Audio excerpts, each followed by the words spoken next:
Hey guys. Hi, Hello, hello. everybody. And welcome in. My name is Sav, aka Savannah Lowe. I'm your friendly neighborhood wholesome singing Soulsborne streamer. Thank you so much for joining us all today. We are doing the Women in Power gaming section where Women Skilled is taking over the Just Chatting section. If you've been writing all of the other amazing panels, thank you so much for landing here. We should get started by introducing these amazing creators, and we can start with Kat in Wonderland. If you'll tell us who you are, what you stream, and when, just a little bit about yourself. Hello, friends. Welcome in to everyone on my channel, and hello to everybody here as well. Like Sav said, my name is Kat or Kat in Wonderland. I'm a variety streamer from Melbourne, Australia, but I currently live in Germany. Normally, I play a variety of games. We also love to co-work, cook, craft, clean. We do it all on this channel. And within my community, we have a big focus on sharing stories, lessons, and a little more on that later. But thank you so much for having me. I'm so excited. And who are we having next? That's amazing. Thank you so much, Kat. Peachy, introduce yourself, who you are, what you stream, and when. Just a little bit about yourself. Sure. So my name is Exo Peachy. You guys can call me Marie also because it's weird to be called Peachy sometimes. I'm a predominantly retro RPG streamer from New York, living in Atlanta, and I stream on Mondays, Tuesdays, and Thursday evenings. Wonderful. And can we get Angelic Tryshort? Let us know. And thank you so much. So would you prefer to be called what for today's panel? You can call me Angelic if you want. You can literally call me anything because I Awesome. answer to everything. And Luna's List, can you introduce yourself?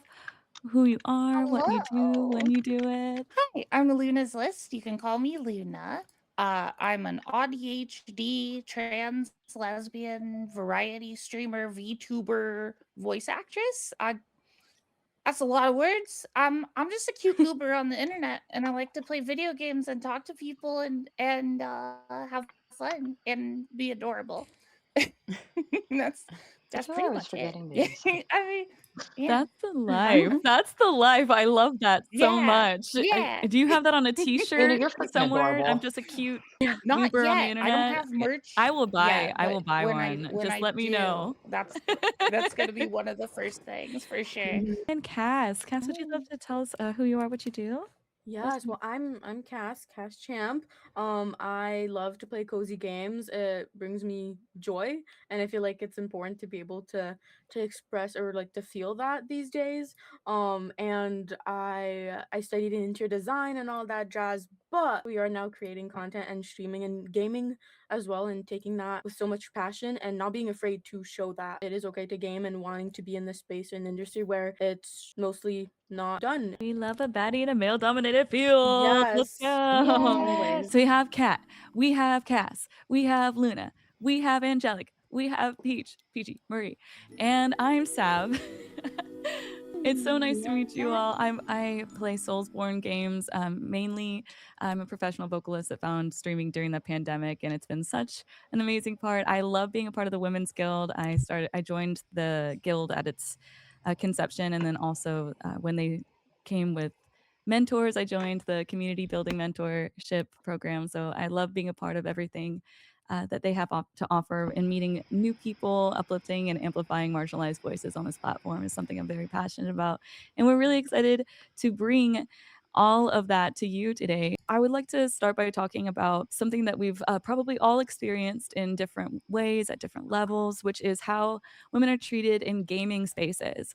Not just the obvious stuff, right? You know, we've all seen the social media clips, but the subtle things Yeah. too, the micro digs. But I'd love this to just be a real conversation, not just surface level, because I think that we all feel this, even if we don't always have the language for it. So, Kat, I'd love to start with you. Like, when you think about multiplayer spaces, when you think about gaming spaces, what are some of the most common forms of maybe bias that you've seen or experienced? I think maybe 10 years ago, I feel like the biases were really overt, and as a woman, you could feel like perhaps you weren't as welcomed in the space, or your skill set was denied because you're a girl or you're a woman.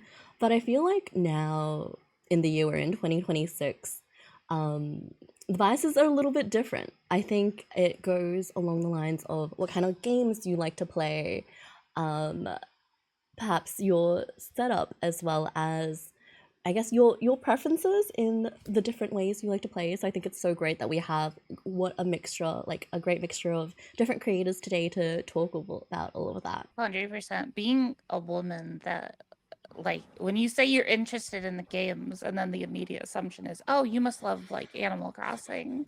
And I'm like, well, yeah. But I play Doom and stuff too, and like Bloodborne, and I yeah. definitely don't play Animal Crossing I all the do time, play but no, cozy games like but I get Bloodborne. that. Yeah. Cozy games I like mean, Bloodborne. Yeah. Yes. Yeah. Hyperfixation think mentioned. Hold on. Yeah. those It's games really are cozy. cozy games to me. Yeah. Like, that's just how it is. It's funny Yeah. you say that because I find Yes. the traditional cozy games to be so aggressive on my senses. Like inventory management Oh. is absolutely not cozy to me. I feel like I'm doing homework. Anything that requires me to have a spreadsheet to track things is not cozy. Please no Stardew, time management. Yeah. Please no bedtime in a game. Please, but so it does change from person to person. You know, like so Yeah. so some people might Yeah. automatically assume, oh, this person is a woman. This person's going to be interested in this like cozy like Animal Crossing thing. And not to say that there's anything wrong with that, but does that resonate with anybody else? Has anybody experienced that differently to any kind of bias about For sure. anything subtle or maybe outright whenever you're in multiplayer spaces? Anybody Yeah. playing So games on VC or way back in the day, I'm going to take you back to the days of yore, on Xbox 360 when Gears of War 2 came out. I played Gears of War 2 multiplayer all the time. It was like my entire existence in the gaming space was that game.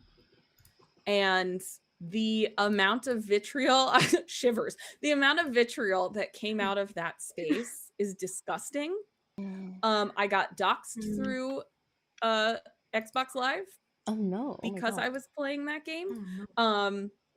And this is like before Twitch. This is well before that. This is like 15 plus years ago. And so it pulled me out before Twitch. it pulled me out of the multiplayer space completely. I don't play multiplayer games ever now, unless it's like a cooperative game, but I do not play multiplayer competitive games anymore.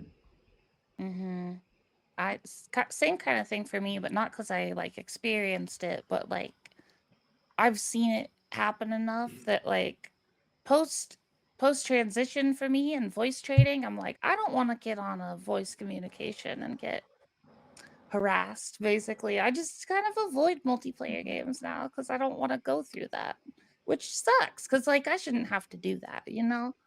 Yeah, no, you should be able to hop on a space and be yourself and not fear in a way of, 'cause, I mean, gaming is to escape, it's to have fun, and I think it's not fair in a way. I mean, there's a lot of things that aren't fair in the world, but we have the right, to be able to enjoy something with our full chest and not be like judged or anything like that. Like for example, like, for me, my comfort is in playing cozy games, and for some people that might seem like not the most interesting thing, which is okay, but that's why it's like beautiful. Like the gaming world, I always say it's like there's so many games basically, and it's amazing that we're able to just connect in that way still. I'm So similar yeah. in the same way of where I don't really join in a multiplayer space unless it's co-op, and that's less to do with biases, more to do with my personal preference.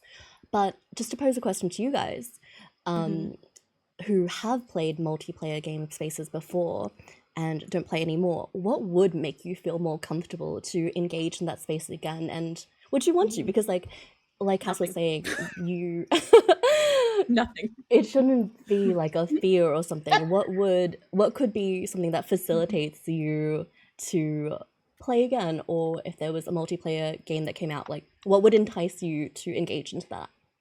I would love to answer this because I was thinking about this with the newest release of the game Arc Raiders, because everybody was playing Arc Raiders.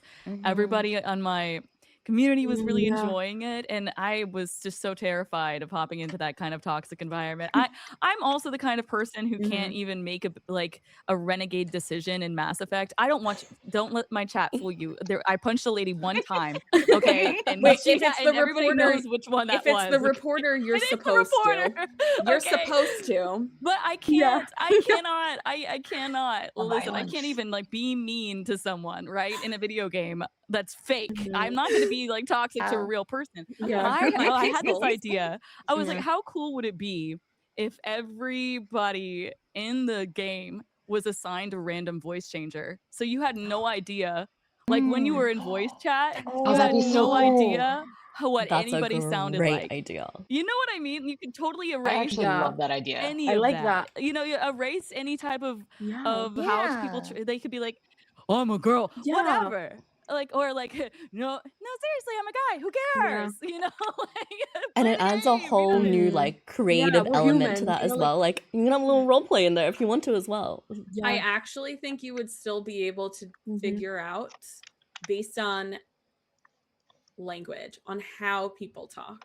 I don't think Because so. yes, because the way you would. Women are just in general more descriptive. With that But aspect, there's a little always bit. variance though. Like There yes, is, in but it's general. I Like think it would still be easy to figure out for the most part. Yeah. I've never Hopefully done people would just get competitive like gaming. lost in the 'Cause- game, you know, and like 'cause this even new in element. Yeah, co-op I think it- games, I think it would I add would- enough separation to not. I would just be never much join a fun. competitive ever again. I'm happy Mm. outside. There's so much stuff outside of that space. I That's have no understandable, yeah. interest in. But has anybody ever like felt a moment that wasn't even something someone said, but it was you could feel the shift in 1,000%. you Mhm, have? Could you mhm. tell us about that? So like okay, I don't have a specific example, but it's like every time just like anything about either being part of the LGBT community or just being a woman, like it coming up in a game situation with strangers. It's like there's this perceived like change if voice chat occurs sometimes. If it's another woman, usually not, which is amazing and wonderful. But you know, there's a lot of guys in gaming, and I don't know. You felt the I feel difference when the you were there. yeah, it's the whole culture too. Like it's like that's expected almost. Like people are happy to just do that. Like they think that's normal. And I'm like the culture of gaming kind of needs to change. And like even thinking about just like report systems and like when terrible stuff like that could happen in a voice chat and you report somebody, nothing ever happens. Like that person will show up again later or like follow you into different lobbies and harass you and like it's just I think I don't know.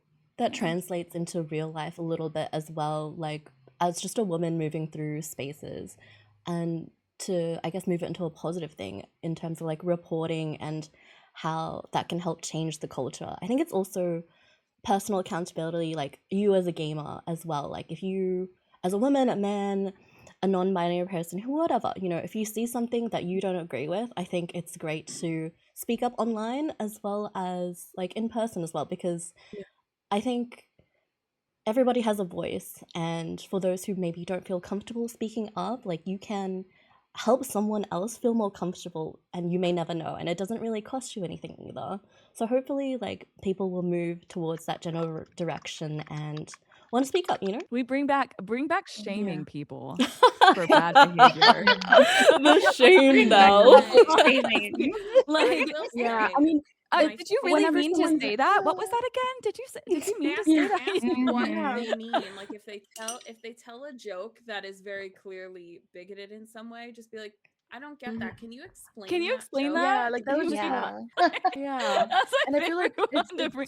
it's so refreshing too, because it's like it doesn't bring the energy down. It's just like, no, please, like real talk. Like, because I mean, we're humans, you know, right? We're not just sitting down and being like, you know, surface level vibes, right? Yeah, it's important. I don't know feel what I like was gonna it's say, but important to yeah. have like those Yeah. standards though, you know, because I Yes. feel like the anonymity and the people hiding behind their keyboards takes away a lot of that public, like the shaming aspect of things. Like whereas if I was at the grocery store, I'm much less likely to have Yeah. somebody, you know, use that bias or like use strong language or tell me to go make them a sandwich in the checkout line than I am online on a VC, because they feel like they have the support and the backing of having that like Yeah. anonymity and hiding behind a screen, and the way to like you know like have the the personification, because when they see somebody, it's like, oh, this person's not really a person to me. Like, Yeah. not only am I like, might they be like objectifying you already because of misogyny, internalized, whatever or whatnot, but they see somebody on a screen and they're not automatically relating that to like, oh, that's a real person behind that microphone and behind that screen and behind that gamer tag or what that might be. And I think that it's like something interesting here is that, you know, not all biases look the same, and some of it is really loud and then some of it is quieter but just as impactful.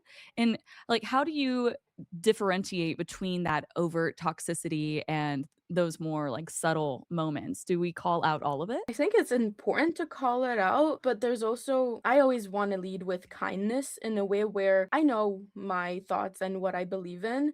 I don't want to convince other people to, want to, stop being toxic or not, because that's like their life, that's their choices. Love that. I hear that. I 100% agree with that. I Yeah. feel My like com- it depends on the setting. If you're in my Yeah, space, I'm true. gonna call it out because my space is how I want my space to be. But if I Yes. enter a space that is toxic and the if I pop into a channel and the chat is just off the rails and the streamer doesn't care, that person's written off forever and I just leave. Like, I'm not gonna sit there trying to police someone else's chat. Yeah.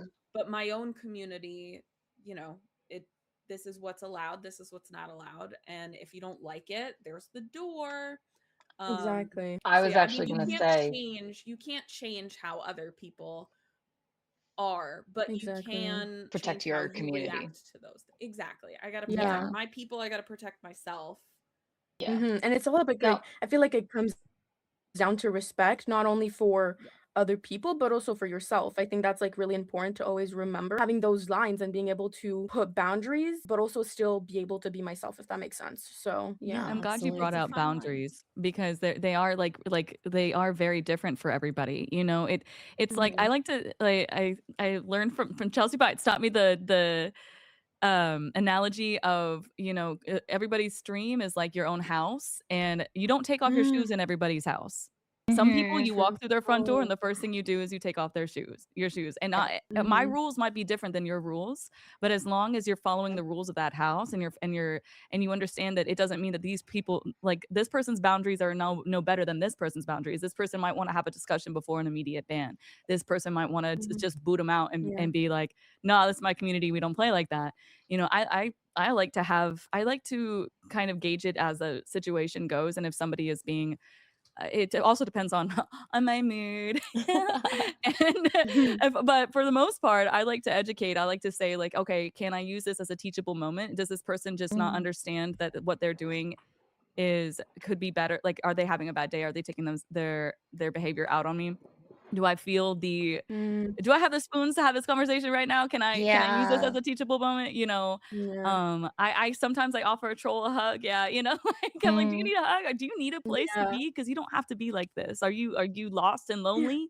And this is how you're used to getting attention, is through negative feedback, because that's what you're used to. You know, because some people need a community, but it's not up to us to educate everyone. It's not our responsibility to welcome everybody, you know. But again, like, it depends on the different day. It depends on the different, like, how you're doing, how you're feeling, and what your space, what you want to allow into your space. Because I feel like I do feel like, you know, the subtle biases are harder to call out.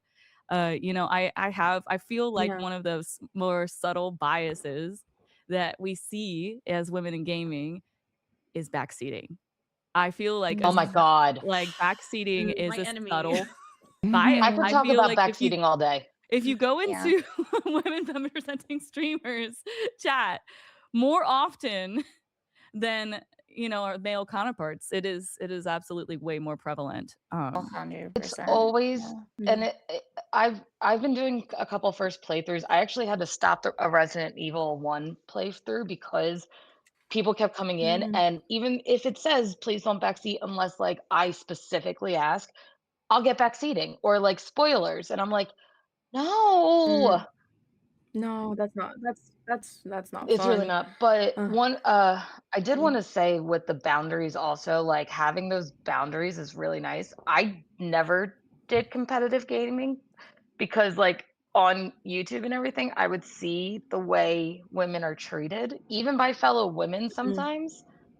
And I was like, I can't do that. My anger would not be good. It's already not good when people backseat me. I can't do it. I yeah, you think gotta protect your peace. to play Truly. devil's advocate is an though, epidemic for with me. backseating. I've been Mhm. backseated in almost every game I've ever played on stream. Mm. I play retro games. So the games I'm playing are first playthroughs of games that are 20 plus years old. So My childhood. a lot of people come in and they're like, this is my favorite childhood game. And then I get nervous because every time a conversation starts out like that, there's an 80% chance they're about to Oh. spoil the No. game for me. Oh, Oh, yeah. Peachy, I said that exact thing, and then I Every time when I this was in time, your I'm like, chat.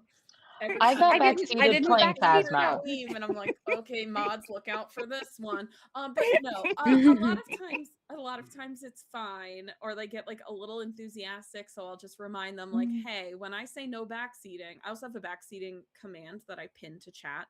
But when I That's a say good no idea. backseating, it means don't tell me how to play the game. Don't give me hints. Don't say this next part's my favorite. Don't tell me anything. Wait 2 minutes until I do it, and then we can talk about it. Like, do not foreshadow things. Do not ask me if I forgot to pick up XYZ item. Just When in doubt, message a mod. Yeah. Exactly. Yeah. so like anytime we start, I'm like, hey, just a reminder, I don't accept any kind of backseating, any kind of like hints. If I need help, I will literally never ask chat because they always end up spoiling anyway. If I need help, I'll go to a spoiler-free walkthrough, which I always have up anyway. Yeah. Yeah, I feel like No, for me, I've tried, like I've never really been comfortable in starting a game online, like brand new vibes, because I do like to discover it on my own and myself. And that just made me realize, like, I feel like, yeah, that backseating truly like is not fun. And kudos to everyone who, are comfortable in, just experiencing something new, and because you can't really again control if someone's going to spoil it for you or not. So that's like something I'm wanting to get more comfortable in doing in the future. So it's really good to like listen and talk about that, because again, for me, I learned gaming in a different way, where it was something that I could just play offline. First, I was a viewer. I was tuning into people's streams, finding the love to be able to share that like passion of gaming with other amazing people. Like it's like so amazing. So I love to hear about this. one of my Yeah. favorite Like- backseating moments though is when you've played a game multiple times and then people still try to backseat you and you're like, no, I already know.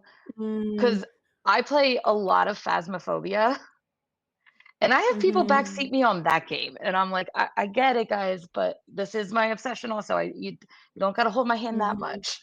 Sorry, Kat, did you have something to add for us? Oh, I think like Yes. to play devil's advocate in terms of backseating, it's like, do more women get backseating, or like are we just better at asking questions? And I That's so think valid though, but we can have also like it differing is an opinions, But issue. I'm but it's without fine as like someone remains respectful and mindful. And in terms of like knowing when something is overtly toxic or just a subtle bias, I think it comes down to knowing your own values and stances, where you're able to move on and like where you're able to stand firm. So I think that a big part of being a woman and a woman online is knowing where your values hold and where you can make space to give Yeah. grievances and, like Sav said, like have a teaching moment as well. Like one of the things that hits me hard is I as a neurodivergent person, and I also am an external processor, and I say things rhetorically.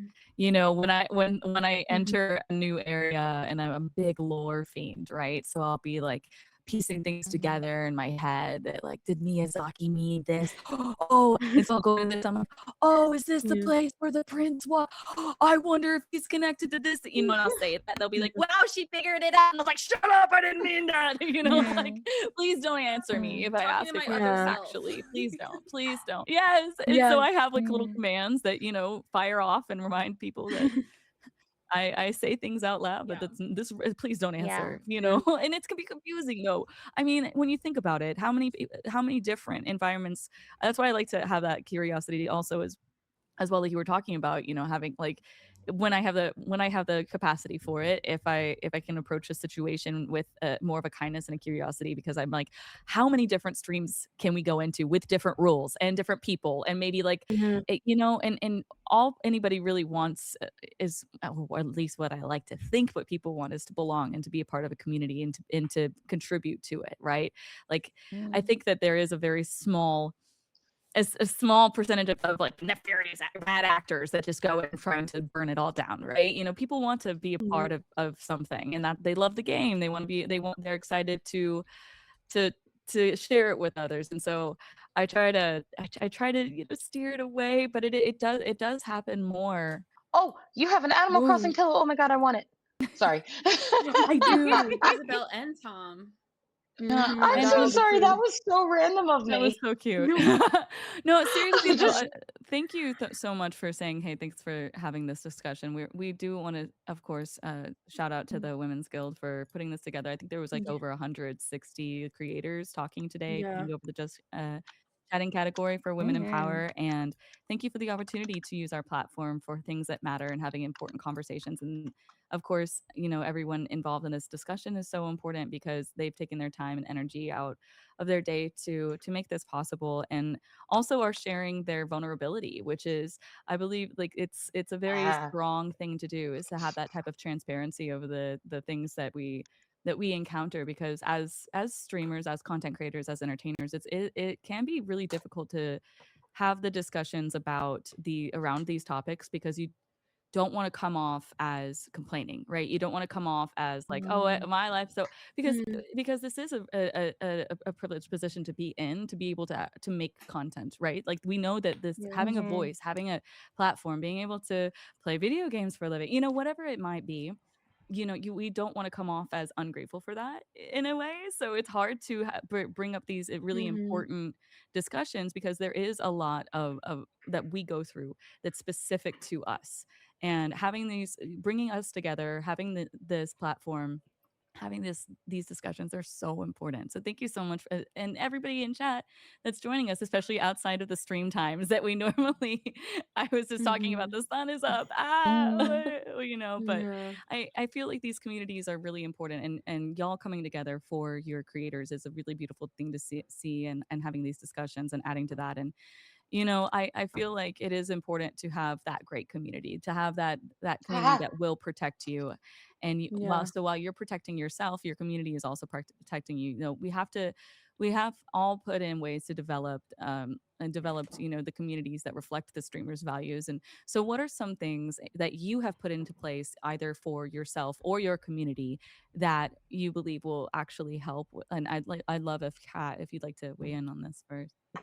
I think, echoing what I said before, I think it's really sometimes you have to sit down with yourself and to know your values and stuff. For myself, as a personal anecdote, I started streaming in 2020, like a lot of people, you know, just looking for something to do, looking for friends to play games with, because offline none of my friends play games. I was like, oh, I do like to play, but I want to play with people.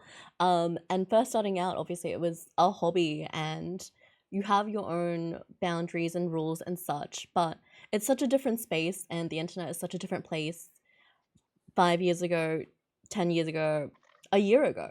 And something that I found is really good for myself as well as for my community is to know my values. Sometimes when something is a little bit more subtle or feels a bit icky, instead of reacting right away, maybe I'll make a note of it down. I always have a notepad next to me when I'm streaming, so I can just make notes of ideas. Again, that ADHD brain. I'm like, what's going on? Well, are we gonna check this off or not? But like sometimes you just sit with something, and if it feels a little icky, then you reevaluate. And I've also allowed myself the grace to change what I feel comfortable about and what I don't, because I think as there's growth within your communities, within your spaces, within your online presence, it can change. And people who have been with you for a long time may not align with that anymore.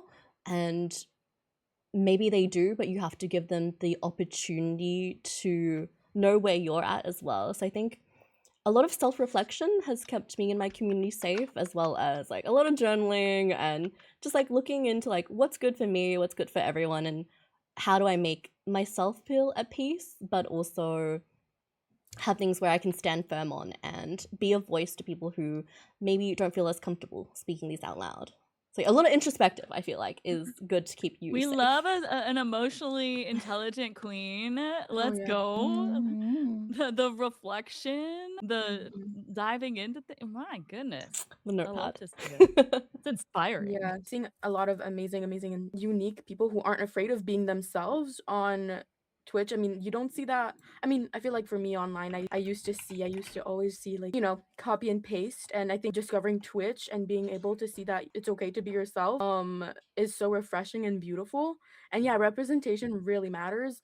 And I never got the exposure to that. It's a whole different world in a way that I wouldn't have discovered without Twitch and without being curious. And I don't know, it's really beautiful So to like see learning from others representation. and like taking what you Yes. like and then also rejecting, maybe that's not for me.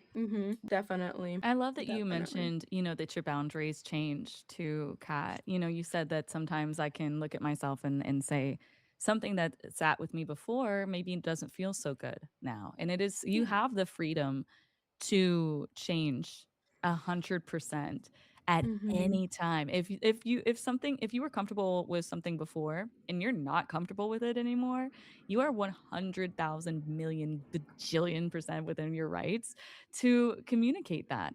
And I believe that it's really important to adding on to what you said, Kat, about your values. I do believe that it's really important to write them down. I think that Yes. actually like physically writing down what you're comfortable with, what your boundaries and your values are, what you want people to take away from your streams. That's something I've done personally with my community.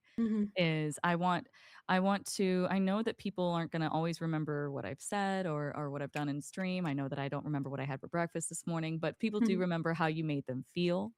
And whenever I want to foster an environment of belonging and of being heard and listened to and seen.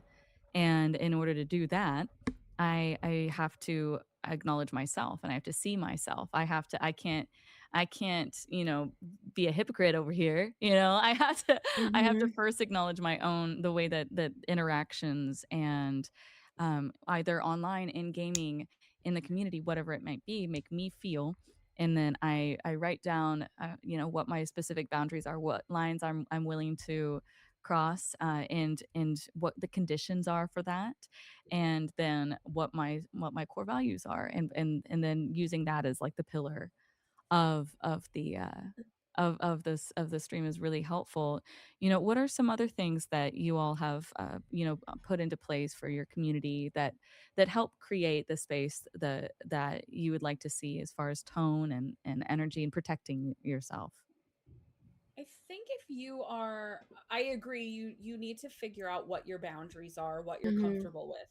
Once you have that, I think once you vocalize that and you enforce it. So that's the other thing. A lot of people are like, well, this is what I'm comfortable with, but you have to enforce that in your space. Once you are open about those things, and by enforcing, I'm not saying you have to yell at people if they're, crossing a boundary, but like keep open communication about it. I think that's how you foster community that reflects your own core values. So now I have, like we were talking about backseating before, I'm very, very aggressively against backseating. And when new people come in and backseat, someone in chat, before I even say anything, someone else in chat will be like, there's no backseating, or they'll be like, taps the pinned post. Be like, just a reminder. And I'm like, it's funny, like when someone who's not even a moderator does it, where I'm like, so like my community knows, like, don't do that. So for anything, if you are open and in communication about like what is okay and what's not okay in your space, one, you're going to bring community over that aligns with that, and two, they're also going to be the kinds of people that will help to foster those values as well. Yeah, and adding on to that, I think you also have to be okay with other people not being okay with what you're saying, what your boundaries are and stuff. Like sometimes you'll get negative feedback, and I think to keep yourself safe, your community safe, it's good to remember that it's probably not personal, it's not on you, and yeah, like as long as you're okay with taking the bad with the good, that's just life, right? Online and offline. Yeah, I People think are that they're different, and exactly. that's the cool thing about Twitch for me is I can find a lot of people that are like-minded, and then they become a community, and then we attract more and more people who are like-minded, and like it makes me really happy to be like just out there being my cute, adorable self on stream, and people enjoying that and seeing that, oh, this is okay to be this way on Twitch, and like help people figure out stuff about themselves. Like when I've helped like 4, 5, maybe 6 people figure out they were trans, and that's just like I wish I'd had that when I was younger, because like that's such a fulfilling thing. Like it feels like I'm making the world a better place, at least for a few small people. Yeah, And I you feel like might that's know. what, yeah, it's what it's all about. Like being able to help is something that always was like, oh, you're doing that just to, people please in a way where it's a looked upon like badly. But I feel like being able to have the courage to be vulnerable and share, especially online, is important to represent and bring awareness to, because again, we were saying this earlier, like you won't go up to someone in public doing that, like, like saying something that out of, right left field or whatever the saying is, right? If, people in my community don't like that, then that's okay. But also shutting out the negative thing can be a good thing. It's healthy to do so. But in times where I was just ignorant in a way, it wasn't good on my mental health. But also being able to face both sides, good and bad, it helps me so much. And you're So representing that, like you said. That's I love that, Cass. I love that you mentioned, mhm. you're not everybody's gonna like you. That's all right. We don't Yeah, need to be liked.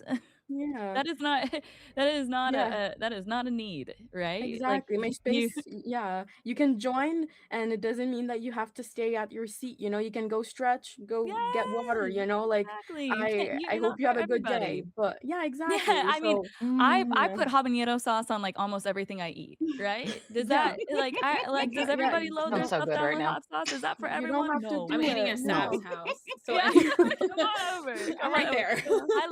I love spice. That's not for everybody, you know what I mean? So, Exactly. I Yeah. think that it's really important, but I feel like, that's another thing that women have in common a lot of the times Mm, is that we feel like we have the need to please everybody and to fit yeah. into every single little box that is given. And Yeah. it's really hard when you're online because you're on we don't Mhm. control who walks through our front door, right? Yep. You don't Yep. Literally. you can kick them out, you can get a Yeah. bouncer, but you're Yeah. basically at a bar, you're basically a bartender, Ex- right? And Yeah. you're gonna have your regulars that are safe people that you can talk to every day, right? You're gonna Mhm. have the random out of towners that come in and they might be a little kind of like you're keeping an eye Yeah. on them, but they haven't really done anything wrong. They've just said a Mhm. few little, hey, can I ask you a question things, Oh and they're God. over there at the end of the bar and they're probably had a red eye or whatever. And Yeah, you're yeah, gonna yeah. have, but you know what? At the end of the day, you've got your bouncers, you got your moderators. They can kick out anybody Exactly. who doesn't really vibe with you. And even though we have that fear whenever you can't control who comes in, you do get to control who goes out. And I feel like having Yeah. having those boundaries, knowing what you're comfortable with, writing those down, like those are all such great things to say, especially in protecting yourself in this space is really, really important. Before we move on, to not only how people are treated, but how they're seen. I would love to know like from each person, and we can go around. Maybe we can learn about like discussing, because Cass brought up such a wonderful point about, people see what we do. They see how we react to things. They see how we're treated. Mhm. And not everybody wants to stream. Not everybody wants to put themselves out there, so it is important to have that representation in that experience. What is something that you wish you had known earlier before you started streaming when it comes to protecting yourself, when it comes to cultivating that community and protecting your community? What is something that you wish you knew earlier? I'd love to hear from like Luna first, and then Angelic, and then go to Peachy and Cass and Kat. Um, well, when I started streaming on Twitch, I didn't know hate raids were a thing, and that was one of my first experiences on Twitch. Oh.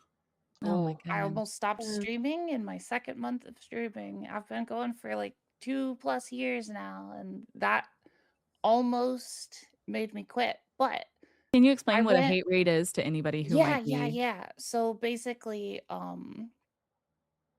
a bunch of bot accounts with horrible, awful names started following me. And at the time, I had public follows, and it would do a text to speech thing for the name of the person that followed, which I do anonymous follows now.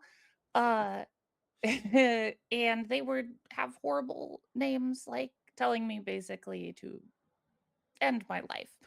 Oh my god. And it was like 400 all queued up in a row. I would like to. I want to And hug you. thanks. But it actually ended up okay. That day was awful. And then I wasn't affiliate yet. So I couldn't clear my activity queue. So it just said, this person followed you, this person followed you, this person followed you. And so I went to some Twitch forums and complained. And I was like, hey, how do I get rid of this? I can't do anything because I'm not an affiliate. And a very sweet streamer who is on a hiatus right now, her name's Krabby Moon. She basically rated me with a bunch of love, got me a bunch of follows, got me to affiliate immediately so that I could just clear all that out. And I was just like, oh, okay, this place is scary, but if you do it right and you find community, this is a really nice place. But you need to know, You gotta dig like, you through the gotta go poo-poo find That's sometimes. people. girlhood. Yeah, Yeah. exactly. And she basically, without her, I wouldn't have my channel right now. I would have quit. I was gonna quit. And every time she shows up in my chat, we both just cry about how we met and how sweet that whole thing was. And like, so that person was trying to make me, that's what they wanted. They wanted me to stop streaming. But they did the opposite. They made me more resolute in my desire to stream and drove me towards community. So yeah, just like don't, if you're not alone. I guess that's what I wish I had known. Is like, there's got friends out there. You just haven't met them yet.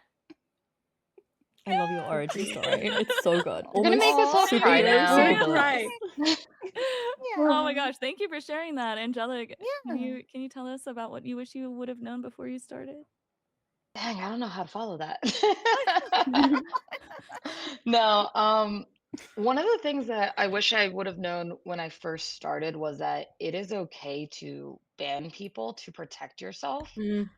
Um, After getting my like after some of the people that have like sexualized my VTuber and like made comments about me being short, because like I joke about being short all the time, but like I was very hesitant always to ban people. I was always scared of it. I was scared of it.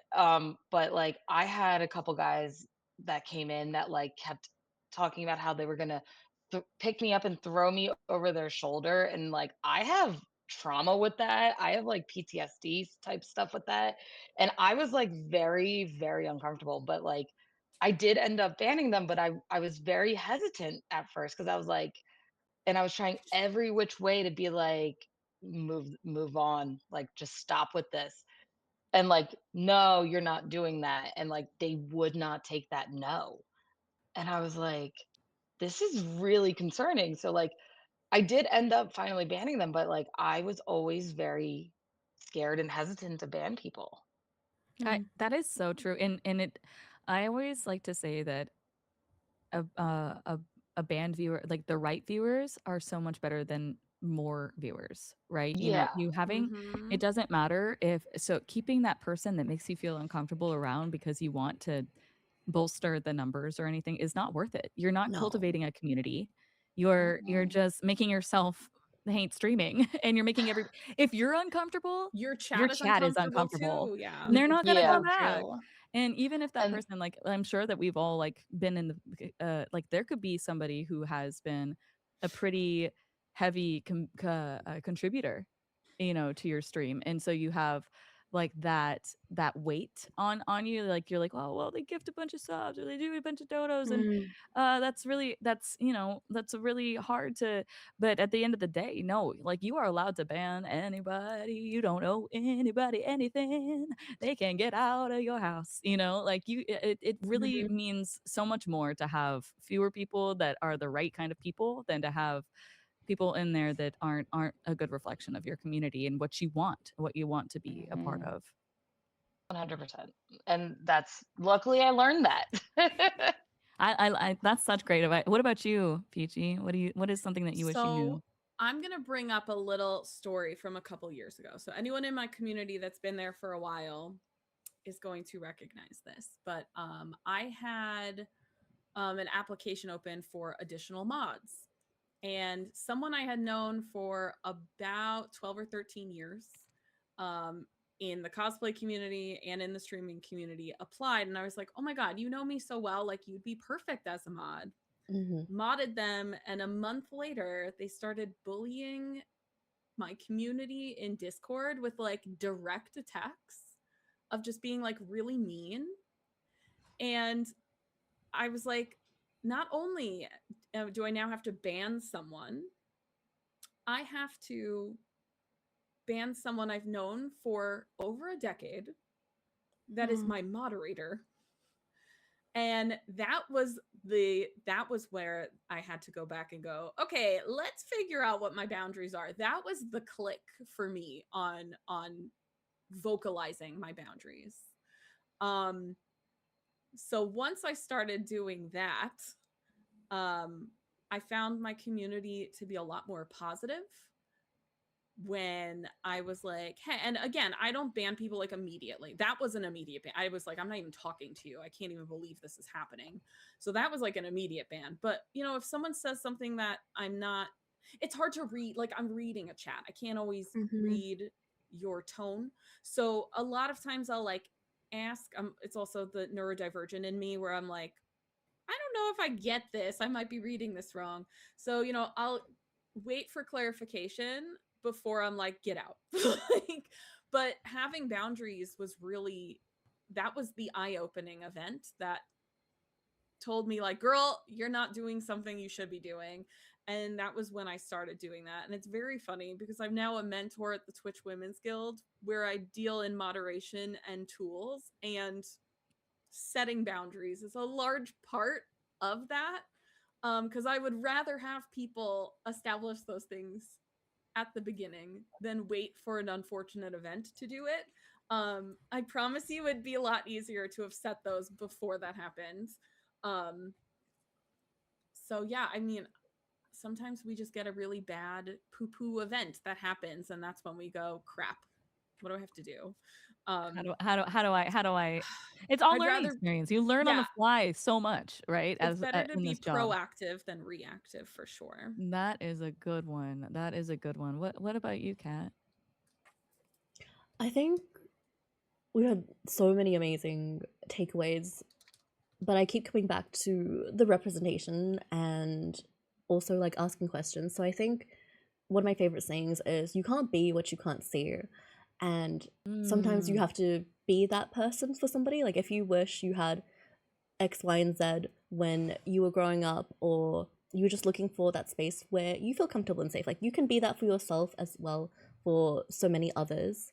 And also when you're first starting, don't be afraid to ask questions, connect with different people, whether that be, you know, someone who's also just started streaming or someone who has streamed for a longer time than you. Like some people you know, not comfortable or don't have the time or energy to answer questions, but I found that a lot of people, especially on Twitch, are so happy to help, so comfortable sharing the lessons that they've learned, just like these that we're talking about today here. And sometimes some of your pain points emotionally or technically, like technical difficulties, they are a lot of other people's pain points as well. And you can really bond over that experience. So if you, something I wish I knew, I suppose, was don't be afraid to ask more questions of more people, because everyone is so, so kind and so, so happy to help. That's excellent. Yeah, that's wonderful. How about you, Cass? Like, how do you? What's something that you wish you knew? I think I feel like I wish I knew that it was. Hmm, I always was afraid to start being, speak in general in conversations. I wasn't the friend in the friend group that was comfortable in feeling the, silence in the space, if that makes sense. And I think I wish I was able to tell myself back then that it's okay to be like uncomfortable, but don't let that like stop you, from continuing to grow. Basically, I remember just really wanting to be confident in having conversations with other people. It's okay to be scared, but just not don't let that like stop you. Yeah, absolutely. Like, what do they say? Like, the answer to your dreams lives on the other side of Mhm. your comfort zone. Like the Yep. comfort zone is a nice place, but nothing grows there. Yep. Which is so ominous. It's Mhm. just like, no, hell Yeah. no. Don't Sometimes let the what fear of if I just striking want to be out stop you comfortable? from Like, playing the like, I game. don't know. Yeah. Yeah. A little Hillary Duff moment. Yeah, I mean, I really do appreciate the fact that you mentioned, how like being afraid to speak up and everything, because I feel like we talked about how women are treated in this space, right? In all these Mhm. gaming spaces and on platforms such as this. And I think that the other side of that coin is how women are perceived. And a lot Yeah. of these experiences don't just come out of nowhere, right? Like Yeah. Yeah. they come Yeah. from because they come from the expectations that people already have. And I'm Yep. curious, like if you all feel this too, like because sometimes it feels like there's a different standard for women Mm. as gamers versus women as creators. Mm. Like you can be good at Ooh. games, but there's still this extra layer at how you are expected to present yourself. So has anybody noticed that divide? I definitely have noticed that divide, but I think discovering Twitch and the gaming community within Twitch, there's so much more like layers to being able to, yes, play games, but also be a creator and creating content aside of that. And it can coincide or coexist together. It doesn't have to be this or just that. It's okay to be girly, but also want to play games like that aren't too cozy. But it's also okay, just like being yourself and being able to highlight that today, like is a dream come true, truly. Yeah. So Thank you so much. What about what else do we think? Do we think that there is like an extra layer of for women or like women as gamers versus creators or anything like that? I personally have like rejected the content creator title mm, because I just stream video games. Like I just want to stream video games. The push that I need to create content outside of my minimal free time to play video games on stream is it's too much. I honestly like so I've mm, just rejected that entire segment completely. Um And that's so I fair don't and I so don't do valid any. too. yeah, it can be Mhm. overwhelming. It's just not Like fun. Like I don't have fun doing it, mhm. so I just If you don't. don't have fun, yeah, no, like the Yeah. point of being able to have these chances and opportunities, whether you love like to, record or create content from your gaming or not, the opportunity to have this and experience this, you're for me, I want to be able to enjoy it. And if I continue on doing something that I don't enjoy, then it kind of defeats the purpose and the reason why I fell Exactly. in love with it, you know? I Yeah, just hate the word content. I I don't like it consider at all. myself a performer. Thank you. I am not. Blech. Ew. Hmm. content creator. Yeah. Hmm. Yeah, I agree. I mean, I do feel like there is when I think about this topic, when we were discussing what to talk about, and I thought about this, and what it made me think of was trying to describe to people who aren't in the Twitch universe what I do for a living, Mm. and I feel like there's a very different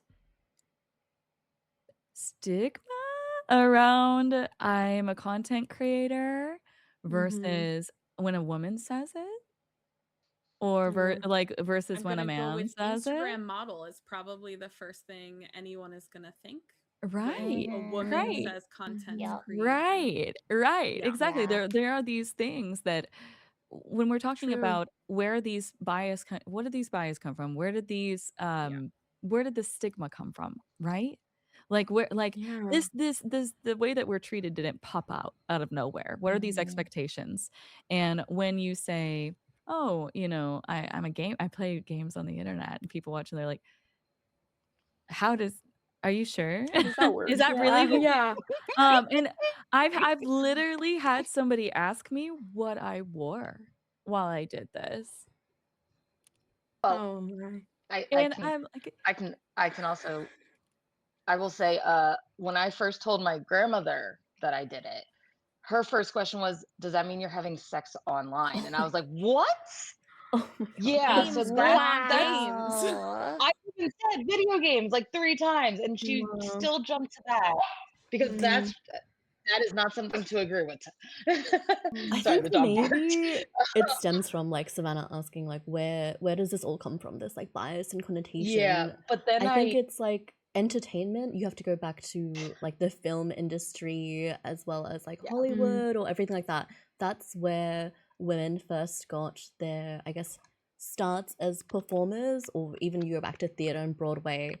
And obviously the first women to perform on stage, the first women to be in a speaking role or in a lead role, not as, just like a love interest. They had to defy all of these sort of biases and break through. And because some of the first roles, you are just taking a single line, you are just being a love interest, but it takes small steps, not just within like women groups, but within like, POC and every other marginalized community. You have to start somewhere, and every time you enter a new frontier, like I know there've always been women gamers and women content creators, but once something becomes a little bit more of the norm and you see an influx of like the mainstream or new people, there are just going to be these biases that carry over from other industries as well. So I think that's where it all comes from. And I think like we here today are doing a service by speaking about it and either confirming some of those things, because biases do come from somewhere, like as much like Mhm. I love all things girly, all things feminine, but I'm also being introduced to first person shooter games and everything like that as well. So mhm, I think like understanding where things come from and the history it has behind that really helps to open your eyes to like why maybe people think this way, or this is why things are the way they are. I don't think I've ever heard anybody bring up, how women were portrayed like in early media when it comes Yeah, to content mhm, creation. I think that is a beautiful original thought that you brought there, because that brings mhm. a lot of history and knowledge into. Yeah. 'Cause, I could talk about women in film all day if you just I seriously could. I love that you brought that up, because that perception is very important, to touch upon, and I do wanna say, I do believe that there is an extra layer, put on to women whenever it comes to absolutely. gaming, and it is, one of the things, when, like, people who play. I know that you play retro games. We were talking about retro gaming. I know that they're speed runners, challenge runners. Um, and I have so many people that I respect and admire, and that, I have on my team and everything. And they will be holding world record places for these things. And their content is commented on about what they're wearing, or that they have attention because they're a girl, or that they Mm, only did this because they're, or that, and bringing attention to the things that don't matter, to undermine their accomplishments because of the fact that they're a woman in gaming. And mhm, those types of expectations, because it almost seems like it's breaking these people's brains that, like, no, yeah, she's better than you at these games, Or Yeah. maybe she's just mhm. more and so you have to, engaging. Yeah. yeah, I and you have to actually break have, it I think down. something happened last week. I was in my friend's chat. Now, I have known this girl again through the cosplay community. I've known her for like 15 plus years. She was speed running. She's working on her speed run to get it to to just get higher ranked on the leaderboard. She's number 4, by the way, on the leaderboard for this particular game. So she's number 4, and she's trying to get higher up on the ranking, which is now hard because it's by like seconds at this point. Someone came into her chat and was like, it feels like you're speedrunning to be performative. And she was like, what does that mean? Like, what do you even mean? And he's like, well, you're just doing it to fit in. And I'm like, first of all, she's a hot girl. If she's doing it to fit in, there's easier ways Just need to fit Yeah. in. than speedrunning on Twitch. I'm like, no one is speedrunning games on Twitch to fit in. I promise you, that's not anyone's motivation. That's a But lot to also, she's unpack. already number 4. Like, Wow. Pretty sure that's past fitting in. Yeah, I'm like, I'm pretty sure we're breaking molds here. We're not fitting in here. we're But not Break that fitting glass in the ceiling. molds. We're breaking them. Thank you. We're getting out of those boxes. Okay, Right, let's she's stop. literally breaking a glass ceiling. She's not fitting in anymore. But it was such a weird Didn't thing. just And break it, she smashed it. this guy wouldn't stop harping on her about how she was speedrunning to be performative. I don't speedrun because it's too chaotic, and I watch people speedrun and I have panic attacks while I do it. I'm like, I don't understand how they're doing it. It's not easy. No one is doing it. I always get in a trance when I'm watching speedruns. I'm like, oh, There are wow. points where I I stop get breathing and I'm like, are they gonna do anxious it? for them. You do. Especially if they're No. going for those goals and those like records. I get anxious. Like Right. my anxiety when I watch speedrunners is so bad. But I've never seen comments. The comments I see when women are speedrunning, the comments I see in their chat, I've never seen in a man's speedrunning exactly. chat. Yeah, 100%. And Jack's saying, like, I hate the idea of due to being a woman created so many extra layers of things to worry about, not being recognized the way you should for your achievements. That's so true. Like, you know, you get one of the reasons why I founded Guidance of Grace is because I looked at all of these people that were getting shout outs in like gaming online publications for doing things for the first time, and I'm like, where is the acknowledgement for these women who are doing these things, like beating Elden Ring with like your voice for the first time? Like, Or why is level that 1 speedrunning Elden Ring, which I've seen multiple times. why is this by not women. everywhere? Like, why aren't we being hello, hi, you know what I mean? Like where's the representation here? And it's like and anytime that, you know, one of the accounts, I deleted the bird app or whatever, but I remember like whenever somebody of those accounts would the Dex whatever would post about a new achievement, if it was a woman, the comments were just horrible, you know, like the thread would just be just harping on, and you don't see that when it comes to a man. So that, you know, I do appreciate everybody, you know, like opening up about that, you know, the pressure coming from the pressure like to be twice as good, and then also be criticized Yeah. for it. And so in that case, like it does that, like, do you ever feel like there's not only that pressure to be twice as good, but like that there is like that pressure to present a certain version of yourself? I know that we were just talking about people pleasing, like with Cass, you know, like, is there do you ever feel like you are under pressure to be taken seriously? It can be really difficult for sure to live up to certain expectations. I feel like there are a lot of standards online, and Yeah. you know, like I feel like especially as a woman, you know, you get these boxes that people want to put you in. They want Yeah. that's a survival mechanism. That's like the natural Yeah. thing for brains to do. They're like, where does this person fit? Do I fit in with them? And like Luna, do you ever feel like there are boxes that people have tried to put women in gaming in? Oh, 100%. And like one of my chatters, Lena, said earlier, even in like the speedrunning scene, which organizationally, like GDQ is one of the most supportive groups of like women and queer people, and still like the whole speedrunning scene, like there's still a lot of, you know, just biases in there. And like I considered becoming a speedrunner, and then like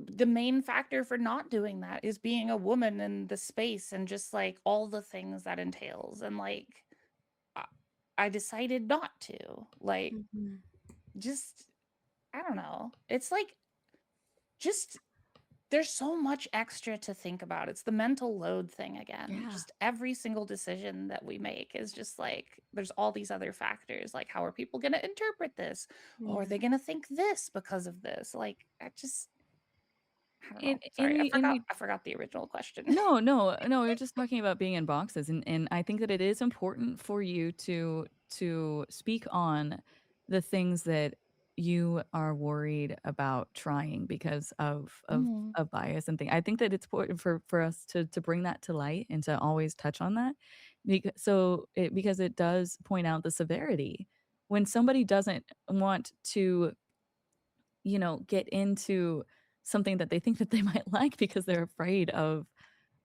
the backlash. Can you imagine somebody being like, "Oh man, I'm afraid to play football because what if Mm, they, what if I get picked on for being a jock?" Like, yeah. what? Could you imagine like, "Oh, I'm afraid to go into film." Like, what? You know what I mean? But it's like, I've "Oh, well, I'm a woman, so this is a scary thing for me because I might be I've treated actually badly." been That's placed in all different types of boxes. I've yeah. been told I can't like sports because I'm a girl.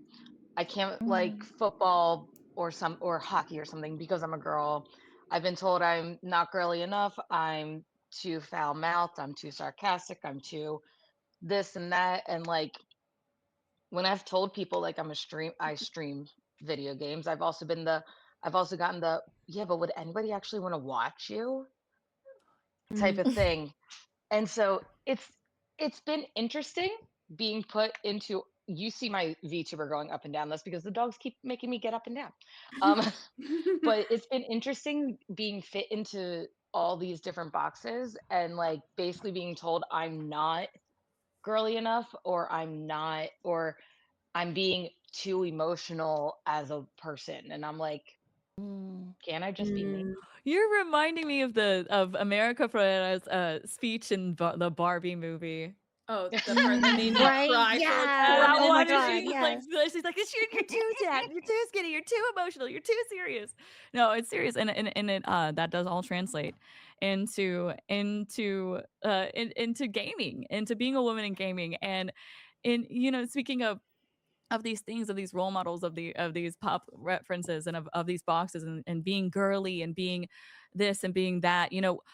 Kat, you mentioned earlier, and I think this is a really interesting angle. Like when you think about these earlier online spaces that were like defined by super graphics, we were talking about glitter. You could have had word art. Maybe you were playing like Paramore in the background, right? You had like all these different ways. In early 2000s, internet was definitely a nostalgic time, but like it also had very defining the branding and visuals, and being a woman on the internet at that time. How do you think that compares to now? Like how do you feel like things from that earlier space like have changed? Have they improved? Or how do you feel like they've changed really? I think like in the early 2000s, like many girls grew up like with browser-based games, like mini clips and sites that are tied to brands like Polly Pocket or Barbie or like MySpaces, where they are like really focused on creativity, fashion, and storytelling. Today, those kind of like dedicated spaces for girl game spaces are like much less visible, and I kind of miss them. I'm like, where are my mini clips games? Where can I just play a whole bunch of different games and get sucked into a whole world as well as like a whole brand? I'm gonna throw that like back to you guys because I'm like, I don't know where they are, guys. What have you guys seen? How have you seen I it can like tell you evolve? where they are Where are actually. they? So for anyone who doesn't know, I'm old. I'm gonna be 40 this year. So I've been playing video games my entire life. I've been playing video games since the late 80s, and they've always been here. And for some reason, marketing has hidden them. Video games in the 80s and 90s were always marketed towards multi-gendered families. Mm. And there's this weird switch, Xbox, that started making games for boys, and then games were for boys. Games were never marketed for just boys at the beginning. Like it was always a family thing. It was always mixed gendered children in a cluster playing games together and advertising. Um, and then Xbox decided this is going to be a bro dude space only, and then that like that is where it erupted, was like the late 90s, early 2000s, where we were just hyper vigilant on testosterone poisoning and making boys be gamers. And it's super weird to see the history of how marketing just completely changed. It's just like the way big corporations have marketed it as like, oh, girls can play video games now too. And I'm like, excuse me, I've been in the trenches since the NES. Thank you. I But actually like, think Twitch is a big reason it's coming back too. I think so which too. is- I think yeah. having it more between YouTube, Twitch, having like a space where women can make themselves present. Because you know, if we don't get the opportunity, we have to make the opportunity. So I think having women present in these spaces Build is that table. for Yeah. real. Who's glass ceiling? I'm making it. And it's underneath me. But like I think having these spaces where we can push these things is making it more known that women game, not that women are new to gaming. It's just that we've been here behind the scenes fighting with the controller with our siblings since the before times. Like it's just this weird marketing ploy that had this very weird change in like around the year 2000. That is such a great history lesson. You know, I appreciate the intelligence and the perspectives. Right, chat? Isn't it amazing to hear from each and every person on this panel? Everybody is so well read, insightful, and willing to share their experiences. You know, we've talked a lot about our challenges and our barriers, and I want to spend this last section focusing on where we go from here.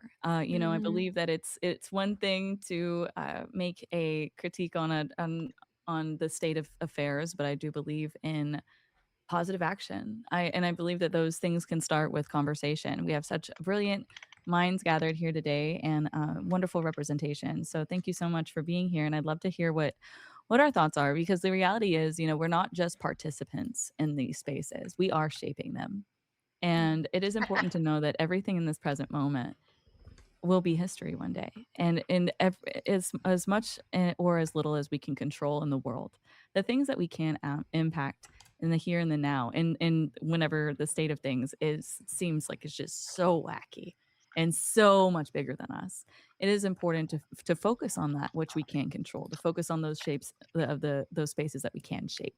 And so what do? You know, like when we talk about leadership in gaming spaces, I think that oftentimes we people picture titles or platforms, but what does meaningful leadership look like to you? I'd love to, like, for me, like, starting out, I stumbled onto Twitch 5 years ago. I did not know what Twitch was. I did not grow up gaming. I was touring and performing all throughout my childhood, and I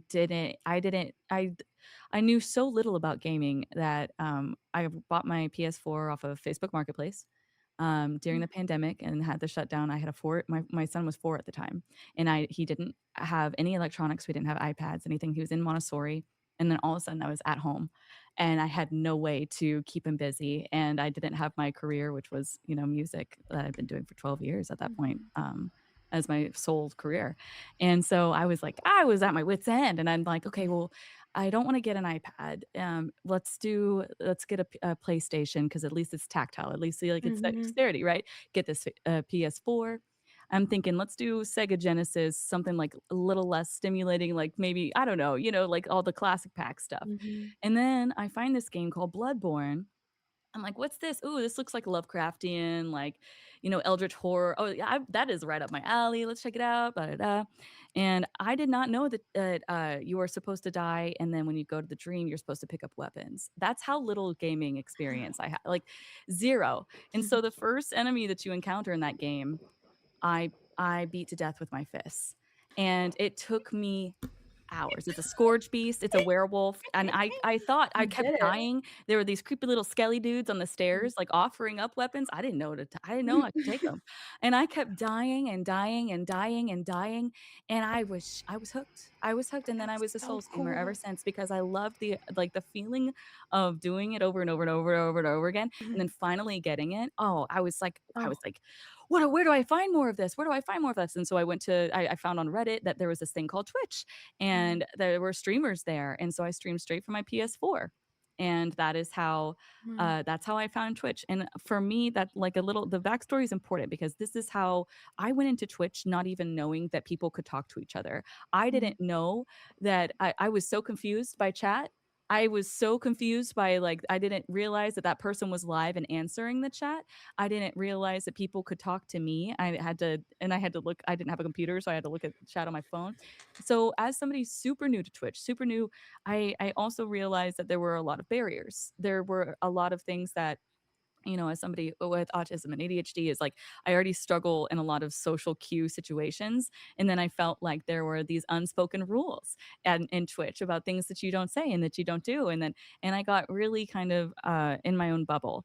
And then I had the Souls group. That's great. But then the Women's Guild came along and we had this leadership with Coco and Chelsea and this group of women together. And it was the first time in my life that I ever experienced having feminine friends, period, because I had been in such a competitive environment and I was used to being pitted against one another. That was it was not community, it was competition, right? And so it was really wonderful to see through that, through the leadership of what was modeled for us, in the very beginning, is that we come together, we are united, unity first. Let's educate first. Let's come together. Let's talk to each other. Let's have these open conversations. It is not about one person. It is not about a final destination where we send everybody and we're trying to bolster numbers. It is not about trying to get on the front page. It is not about trying to get more eyes on you. It is about everybody learning each other's shared experiences and creating authentic connections and actual meaningful. I have friends now that I've met in real life and come stay in my house, and I never had that before. And I believe that that is all because of the leadership that has been modeled through us, and the ability to also add leadership opportunities for others. Because everybody on this call right now, everybody on this panel right now, is a leader. You are leading. You are showing the way for others that look up to you and they say, "Wow, listen to Cass talk about that. Listen to Kat talk about that. Listen to Peachy talk about that. Listen to Angelica talk about that. Listen to Luna. Da da da da. Wow, that frees me. That makes me feel seen. That makes me feel validated and heard." And so for me, meaningful leadership looks like modeling what you want to see the world come to it, and in those spaces, just like we have seen in the guild list, we're seeing right here. It's starting those conversations, being fearless, but also inviting people to share the stage with you, never walking out front, right? It's about all coming together in that equal spotlight. And I feel like that's really, really important for women in gaming. Anybody else? I don't think we could have Now that summed it I've up delivered better. I think that is so Right? all encompassing. Yeah. I agree with everything. I feel it's important to feel seen and you matter. Because sometimes in the day-to-day life, whether you do have an amazing support system or not, being able to feel like you matter in a space that you have so much passion for is so eye-opening, and that really is so beautiful for sure. I'm still stun locked by the fact that you beat the first enemy with your Bloodborne. The werewolf, right? Not The like, Scourge Beast, okay. in Asefka's clinic. Yeah. No, Yeah. it was a learning experience. Has anybody seen? I'd love to hear from y'all, like Peachy Cat, what have you, as far as leadership in the gaming spaces, have you really seen any examples of leadership that stood out to you, that of women in gaming? I mean, for me, I've changed my content around quite a bit since I started. My start in streaming is fake. It's not real. I used to stream directly from my PS4 to show my brother video games I thought he would like to see, not to be a streamer. My brother's 10 years younger than me. So I was, after I was already post college, playing like Final Fantasy 15, and I was like, oh, my brother would love this game. So I was like, I'm gonna stream it on Twitch so he can watch it because we're 100 miles away from each other. And I'd be like, go to this link so you can see this. I want to show you this game. And like, that's how I started streaming. I got affiliate that way. Wow. And then I stopped. I didn't stream for a year after I got affiliate because I was like, what is this? Like, I was like, I didn't want to do that. And then when I started streaming intentionally, I was streaming a lot of recent games, like brand new games. And while I love modern games and I actively play them off stream, they were burning me out on stream. And it wasn't until I joined the Women's Guild in 2023 that I found like a retro community. And I was like, I've always wanted to play retro games on stream, but I didn't know how. And 2 or 3 women there were like, this is what you do, this is what you buy, this is how you set it up. And I was like, when I asked this like 2 years ago on like a Reddit forum, so I already went into hell asking questions, but I was like, how do I do this? They were like, women shouldn't play games. And I'm like, oh, okay. Like, I guess I won't then. So it was so interesting to like come into the Women's Guild and find people so readily available to just offer help.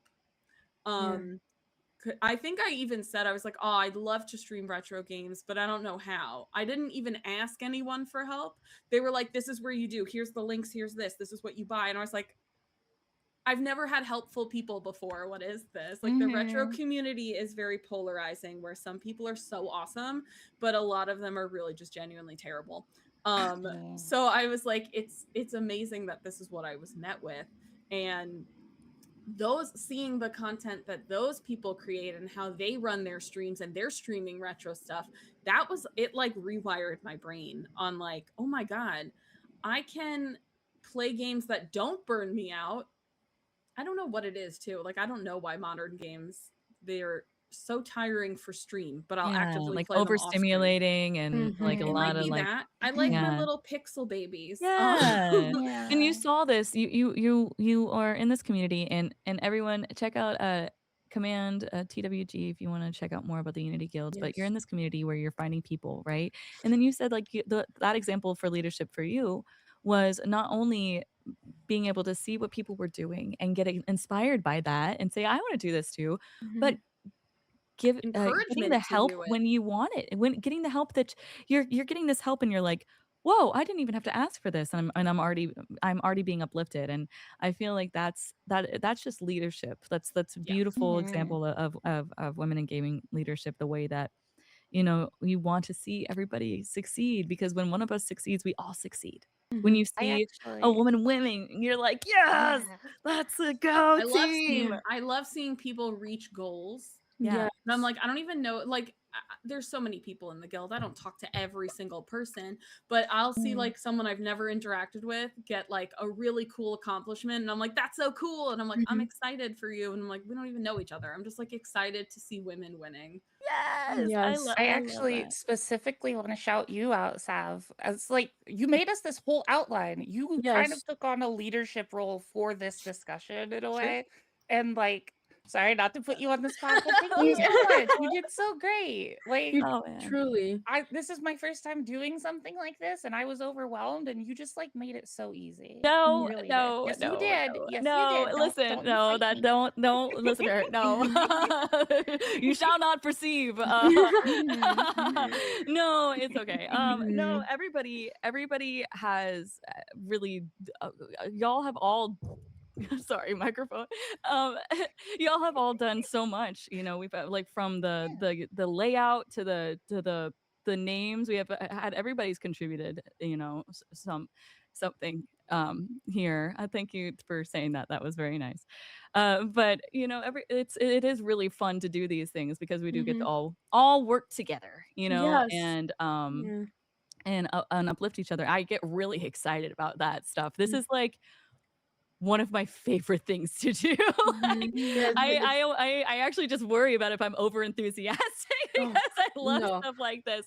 I really do, because I feel like it's, as somebody who's been on stage like my whole life, Mhm. I do understand the power of a platform. I understand the power of a voice, and I think that there's something so unbelievably powerful about women coming together and sharing their Yeah. experiences, because it's literally it's magical. It is something that cannot be stopped, and once you do amplify that and you hear that, and it gets louder and more present and more visible, Mhm. then that empowers the next person. You never know who's coming through, you never know who's just tuning into the stream for a brief second, and then that's what they needed to hear, is a group of women that represent them, that Mhm. are voicing the things that they've had in their head. So Mhm. thank you for sharing your experiences and everything like that, because I feel like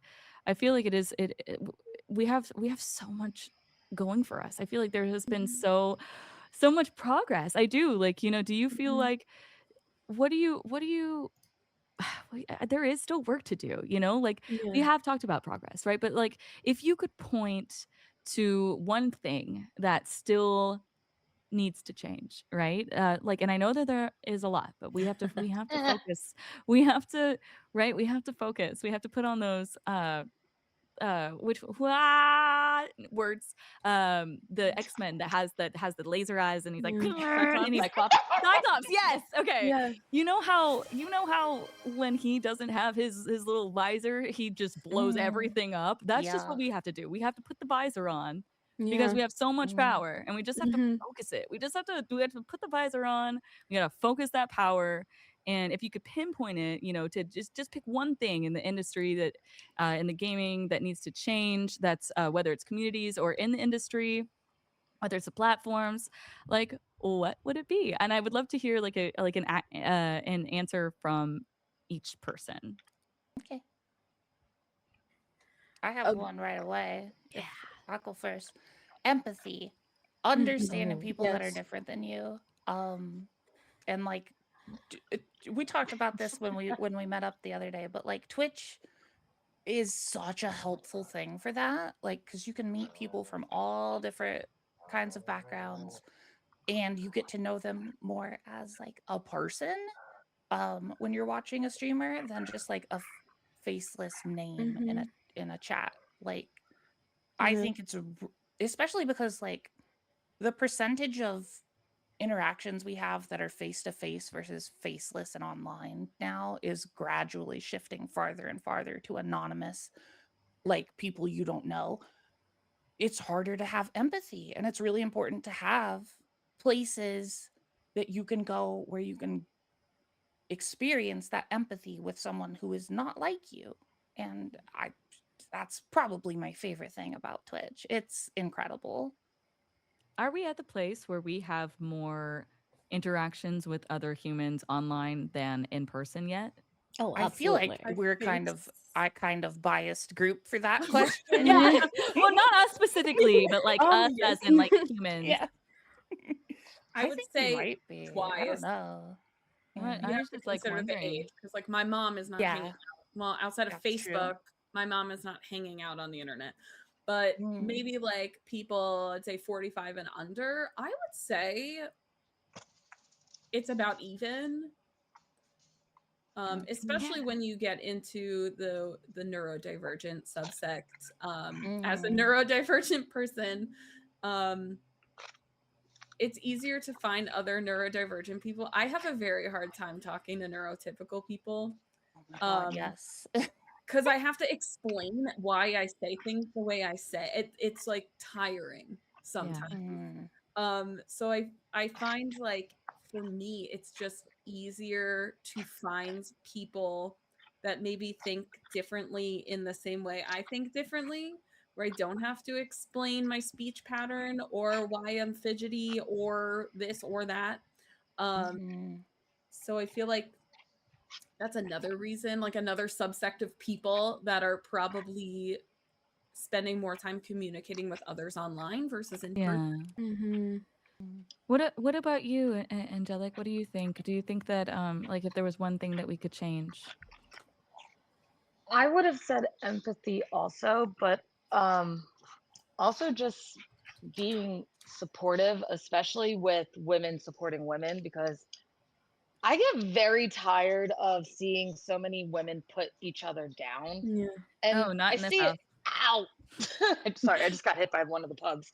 I see it a lot in schools. Like the girls will put down Mhm. each other and they'll put down other girls that they In might what? not know. What?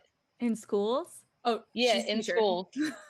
I'm a Oh teacher, my sorry. gosh, I thought fish. I mean, yeah, schools of fish too. Schools of fish, yeah. They're so Schools sorry. of fish are bullying each other. Stop. All the fish bully each other. Oh my gosh. Oh Thank my you for the God. context. I was like, no way. Like, what? Really? Dad, you just made my whole day. I'm not gonna lie. That's great. So I in was like, I have That's to school, going to be rewatch my Finding Nemo. quote. I missed that sorry. part.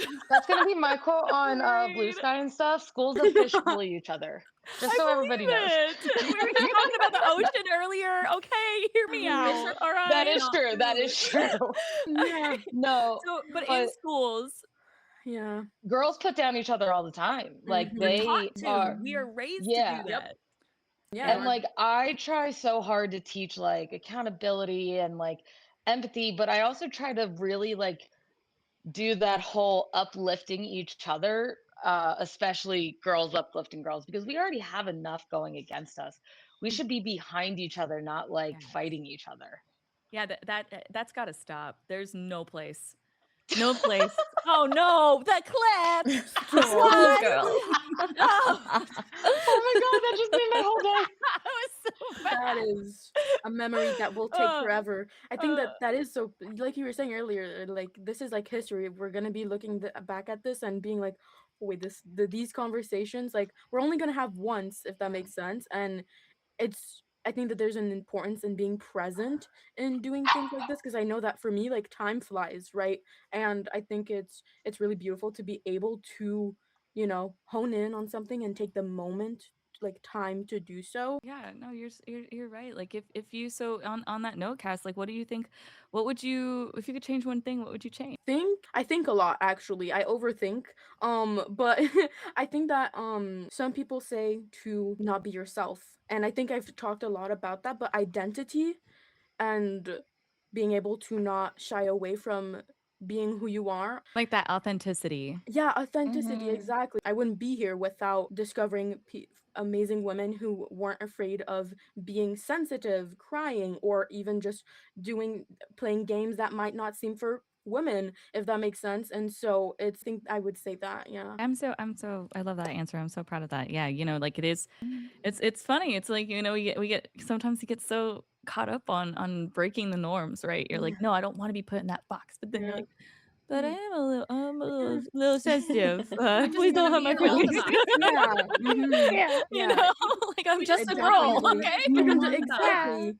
And like, why would we shouldn't be ashamed of feeling We those are. emotions. Yeah, that's beautiful, and that's a wonderful example. And Beachy, what about you? Like, what would you, if you could change one thing, what would it be? So hard because I feel like both of those things, if you changed like empathy, it would Mhm. change so many things. Like it would spiral into so many other things. Like a So kind domino of effect. Mhm. Yeah. Yeah, so kind of piggybacking off of empathy and like authenticity. I think people had if more people had the maturity to have open conversations Yeah.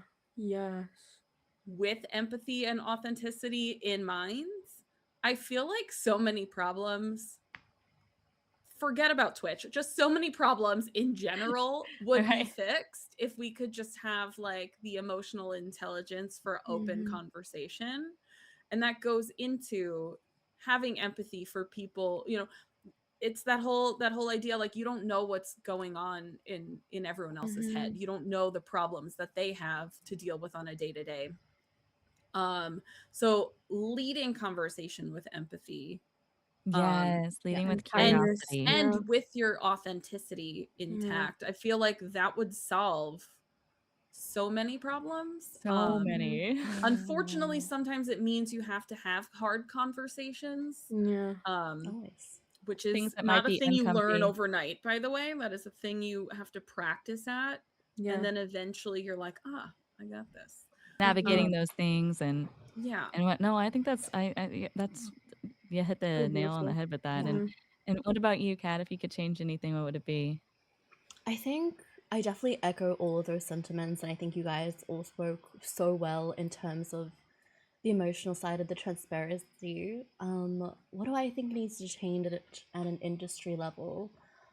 I think there could be, or there should be, taking this a different direction, a lot more investment into spaces and opportunities for women. I think there is. I want everyone to get the bag. I want everyone to get the bag, basically. I think there Mhm. is so much potential and so much that can be provided. So I would love to see more opportunities, more paid opportunities for women, more investment into the sector through leadership. I want people to be pioneering that and also not pulling the ladder up. I think again relates to not putting other women down and anything like that, but the opposite of that, having another seat at the table. I don't want to see token a token woman here, a token person of color there. I want it to be like you welcome everyone to the table. You always bring a chair. The table can be made larger. Um, and also just showing the different ways that you can get into industry, get into leadership, because there are so many different pathways you can take into gaming and into leadership. None of it is linear. You can go through the direct university route, you can go through lived and learned life experiences, and so many of like the great leaders I've seen in the gaming space are the women who are showing the different lifestyles they lead as well. Like sometimes you're a mom, sometimes you are a student, sometimes you are this or that. One of like my favorite people through leadership in gaming, she moved countries and she was a really big inspiration for me to be able to find the confidence. Like, yeah, I can do that. I can uproot my life, and she mainly streams games, but like her showing the ability to move and giving insight into her personal life as well, which can be scary to do. And it comes with its own risks and rewards, but her showing that and then us having conversations and then meeting up in real life as well to discuss things like that is something I love about leadership in gaming, but also I would love to see more of as well, and is what I try to do myself. That was so eloquently put, and Mm-mm. really really awesome. You're touching on those opportunities. Yeah. I would say that for me, I think that communication is key, and touching on the fact that we're transitioning, if we're not already there, to like primarily online communication. When's the last time that you went outside and you noticed somebody that was like looking up, right? And that was like taking in the people around them instead of looking down at their device. I feel like we're so disconnected even when we are in real life, and that that online communication is the way to connect with others. I feel so blessed to have been able to stumble upon Twitch and be able to like, because I have felt areas of such severe isolation and loneliness in my life that before Twitch, where I didn't even know how to connect with anyone. And so it's really wonderful to have this, but at that same time, what I believe I would change is it does come with its own nuances and its own challenges, and especially as we're talking about, there's so many spectrums as far as not only on the terms of like neurodivergence, but it's also of like economical, cultural background, Yeah. how somebody was raised, what opportunities they had. And so I believe that with communication, there should be, and I'm actually like writing a course. I wrote like a course called Effective Online Communication that I like did like little videos for that I'm going to be releasing in a couple months. But it'll basically be like a training course for online community management in the sense of digital decorum, because there is no golden standard of online etiquette. There's it's just the Wild West. And if that's great for you. But if you don't come from somewhere where you know what spoon like to eat the soup with, or what fork to eat the salad with, and there's that gap there because you don't know how to communicate online. You're behind. It's that starting point where somebody else has an advantage over you, and like maybe it could be anything from moderation to crafting an email. But yeah, so like that's something that I've been working on, that I feel like would be a good change, because it's something that I've struggled with a lot in the past, is like finding out how to be online, how to type, how to to what Yeah. I like typing things out and deleting it and then typing it again and Yep. being like, should I add an Mhm. exclamation point here? Does this sound over eager? Like, wait a minute, is that where an Mhm. emoji would go? Yeah. Hold on, you know, Mhm. or even just like in sentence in ways of dealing with you know, as somebody like even though I've performed all over and everything and I've traveled quite a bit, but I saw hotels and stages. I did not see communities. And so being able to be exposed to such a wide like plethora, just like Luna was talking about earlier, like that empathy because you get to see more types of folk, you know, like and it's like wow, like Mhm. I didn't even know this and this and this and the guilds have also helped me to be to learn more about other people around me. But I feel like it's just really really cool to be able to like be in the moment with you Mhm. all of not only having a vision of how you want the world to look, but being a part of that with you. And Mhm. on that note, like thank you so much for being trailblazers and making stuff like this happen because this takes a lot of effort and intention and bravery, and you've all been so uh, free with your thoughts and your hearts, and I appreciate you immensely for that. And I would love to now open it up to the Q&A if we have any questions. Mhm. Heidi Cakes wants to know the most emotional game Peachy has played or anyone. This is Ooh. great. And let's try to also for the sake of time and make sure everybody can answer, we'll keep our answers on this end to like 1 or 2 sentences as well. Okay. Mhm. So I guess since it was directed at me directly, Ghost of Yote. I played Ghost of Tsushima right before Ghost of Yote launched, and then I played Ghost of Yote. It took me 62 hours to platinum in 5 days. I cried almost the entire game, like ugly sobbing. It's so beautiful and Aw. good. I love it so much. Everyone should play it. That's amazing. I feel like Mm. before we get the next question, I feel like Clear Obscure absolutely wrecked me within the first like 30 minutes. I'm Expedition playing it 33. right That now. prologue made me cry. Rude. But yeah, what? I didn't Hello. even play the game yet. Why am I I've crying? cried so much. I'm at like right before the final boss. I don't know what's gonna happen. I'm so ready to cry a bunch. It's so very beautiful. Thank you so much, Heidi Cakes, for your question, and thank you for all of your Yes. support that you've been like giving everyone in here. That's it's just Mm. lovely to see.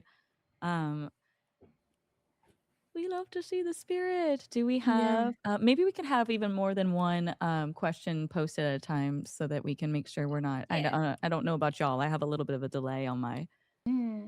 chat I've I got a will couple too. Yeah. say listed I here from oh wow. before. Oh, Oh, there, that one will work.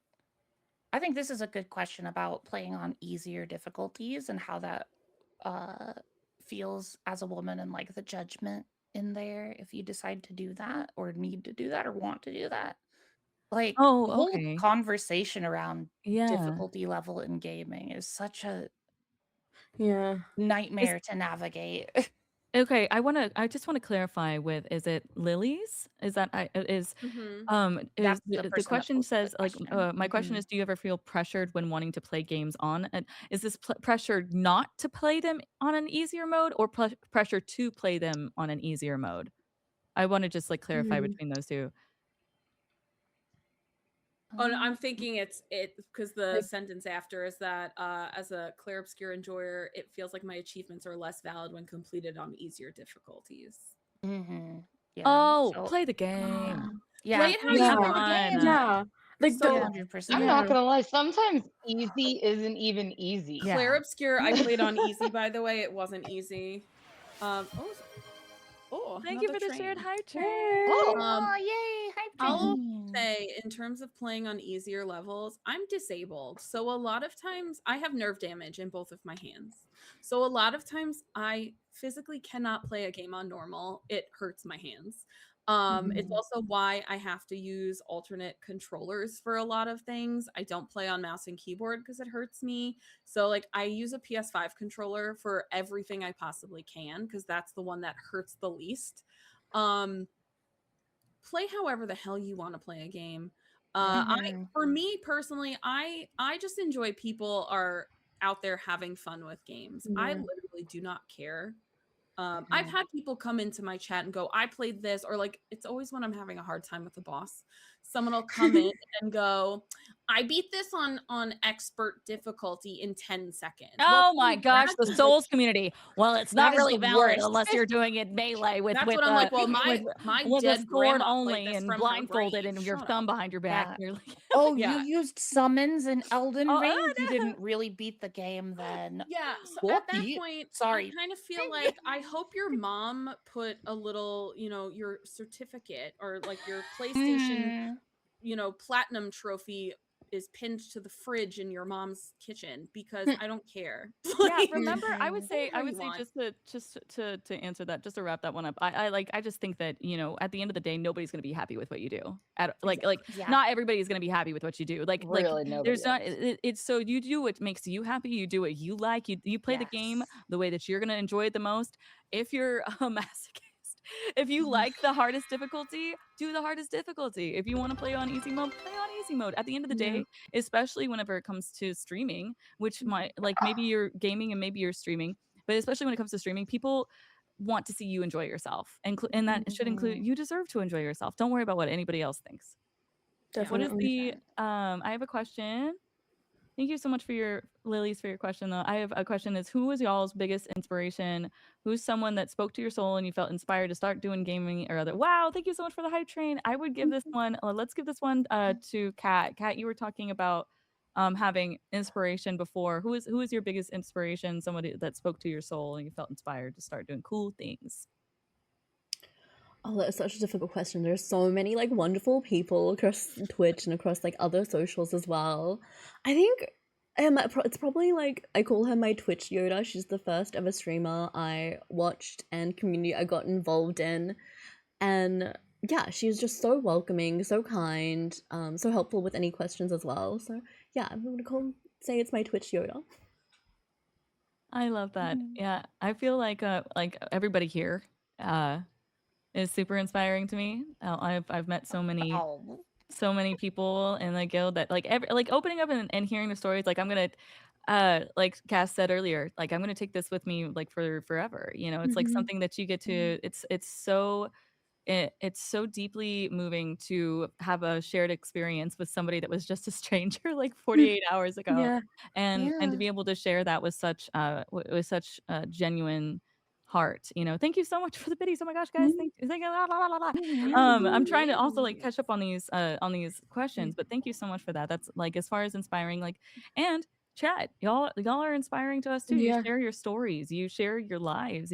Like when somebody in chat says, hey, I went for a job interview, we take that back with us, and we say, wow, I really hope that they did well.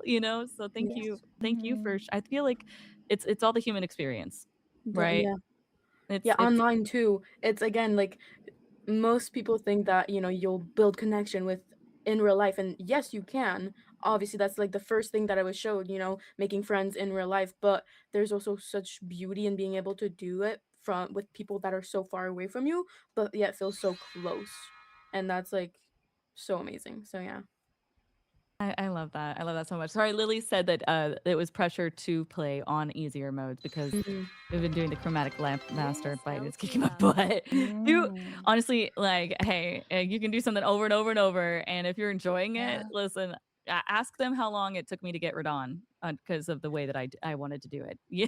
The most important part of Sav's sentence is as long as you're having fun. As long as you're having fun. The most important part.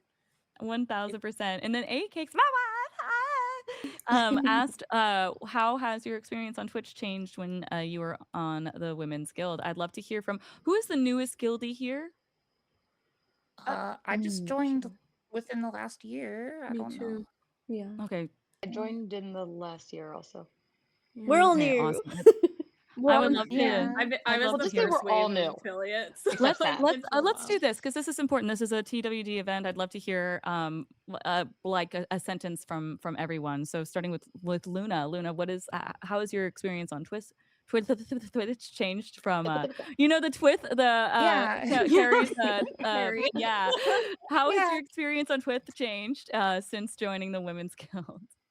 I just like it's gonna sound cheesy, but like it's cool to be part of a community. Like literally, it's a community, like a Discord community, and like there's always heckin' stuff going on in there. And I'm new, and it's kind of overwhelming how much is going on in there. But it's like anytime I want to dip my toe in, there's always something I can do, which is how I ended up here. I almost was like, oh, I'm too small to participate in this. I don't need to. I shouldn't say I'm interested.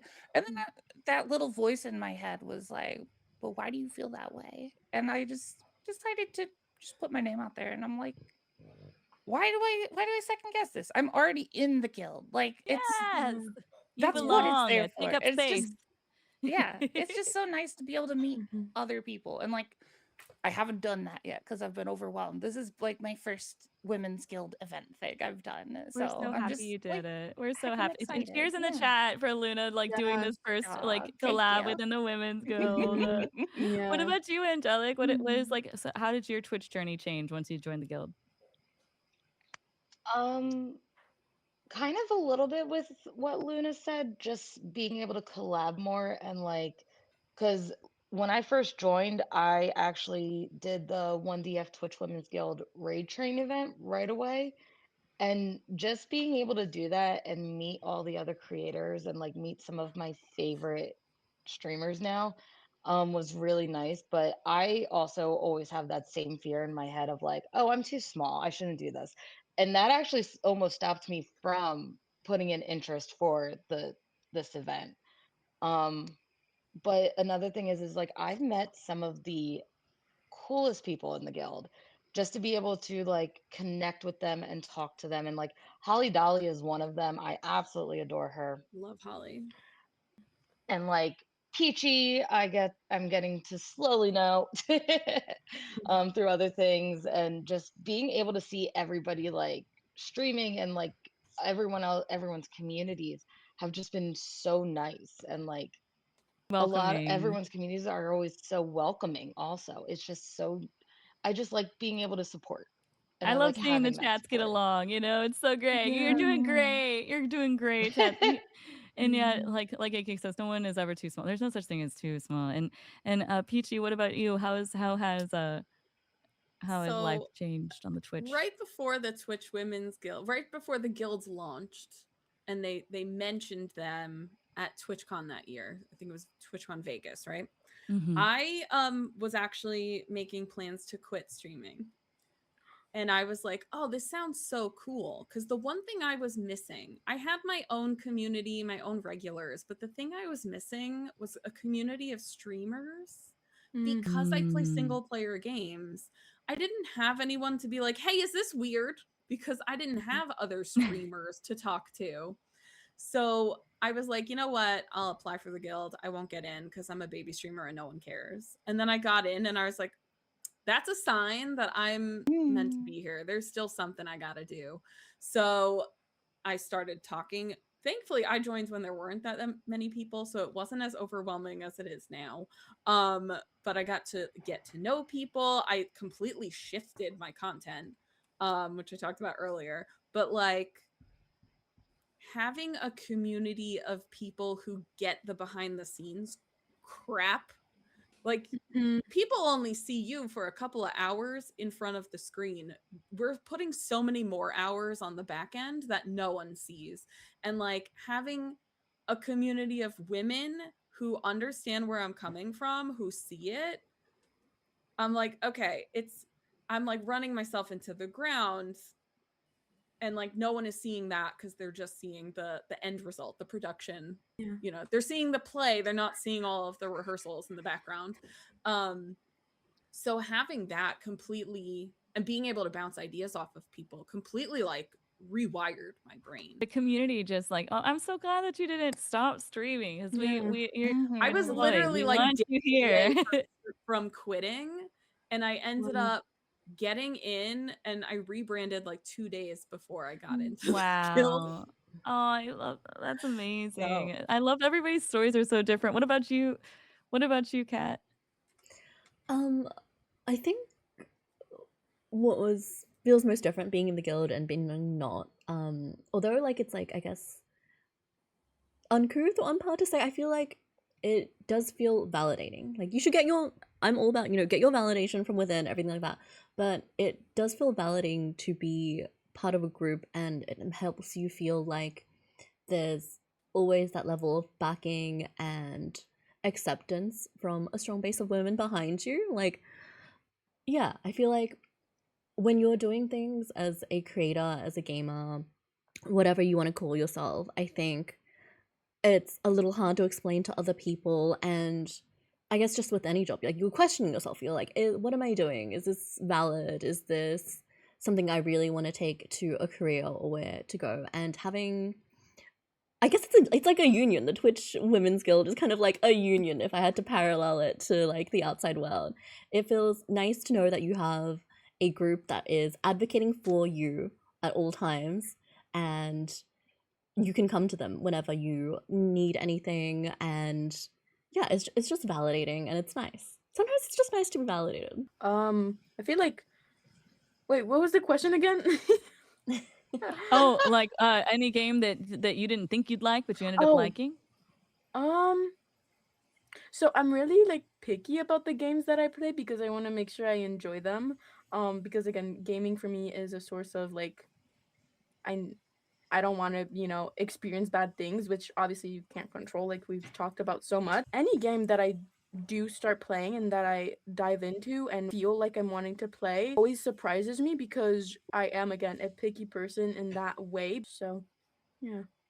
I'm surprised that I liked the combat style of Hades. I'm a big like Greek, like mythology girly, but like I had never played anything that was like click click click click Roguelike? click click click click click, like I was like, The what? art in that game, though. Yeah, and the Stunning. acting.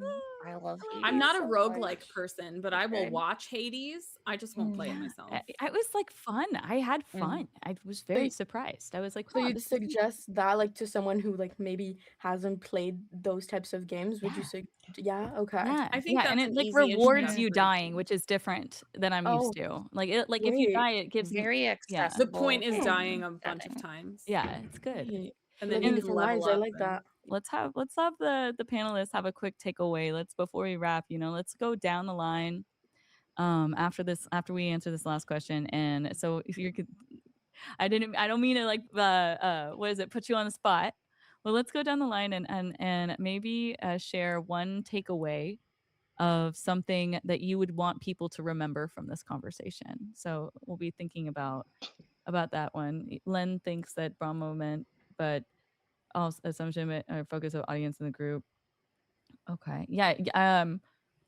Unless Brahmo will say, I think that the importance is to focus on what we can change and focus on visibility and really really empowering the voices of those in the space that we have. Like it's important to have clear communication, clear boundaries, introducing yourself in the right way.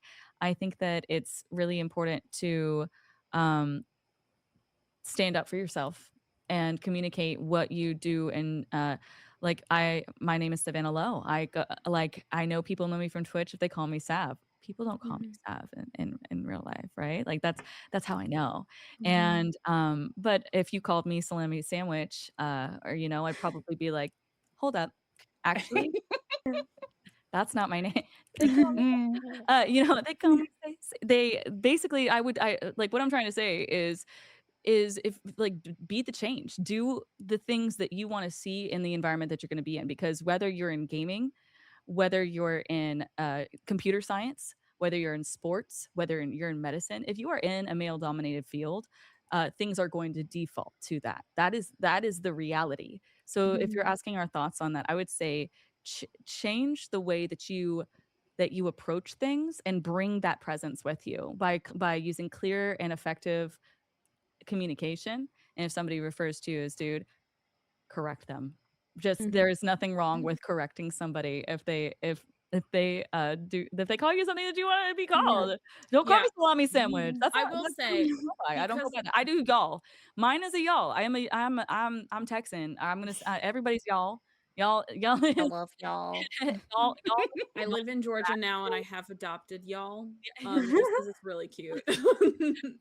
But yeah, if I ever say dude and someone is like, "Don't say that to me," and I'm like, "I won't," then Yeah, it's easy part of change. my speech. Like, But seriously, I do enjoy all the different perspectives. I could talk to you all all day. Yeah, no, me too. But Sav's when, family's hungry. yes, I have to I wrap. will say I have real to fast, wrap. So before we wrap, my thing that I'm taking away: fish bullies each other. Fish bully each other. Okay, I'm done. Stop. Love not you. fish bully each other. Oh my gosh! Oh my If god. you could have, okay, if you Okay. could have share one takeaway of something that you want people to remember from this conversation. And Kat, please go.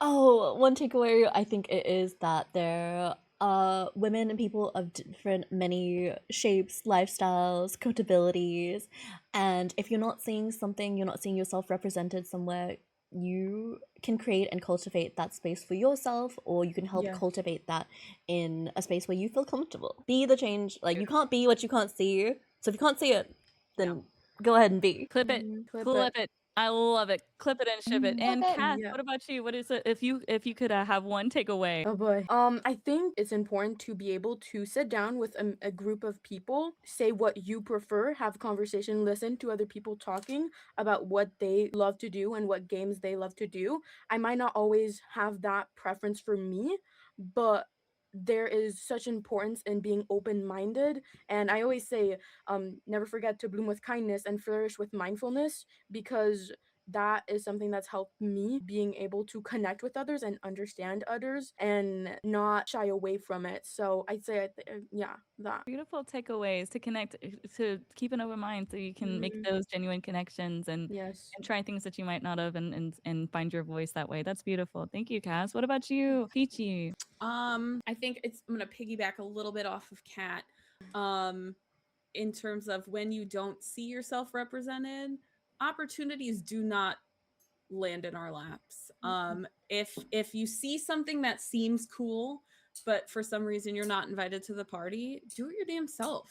No one is Yeah. stopping you from creating your own opportunities. And sometimes, especially in any male dominated, I'm talking professional, on anything, opportunities aren't there for you. Make an opportunity for yourself.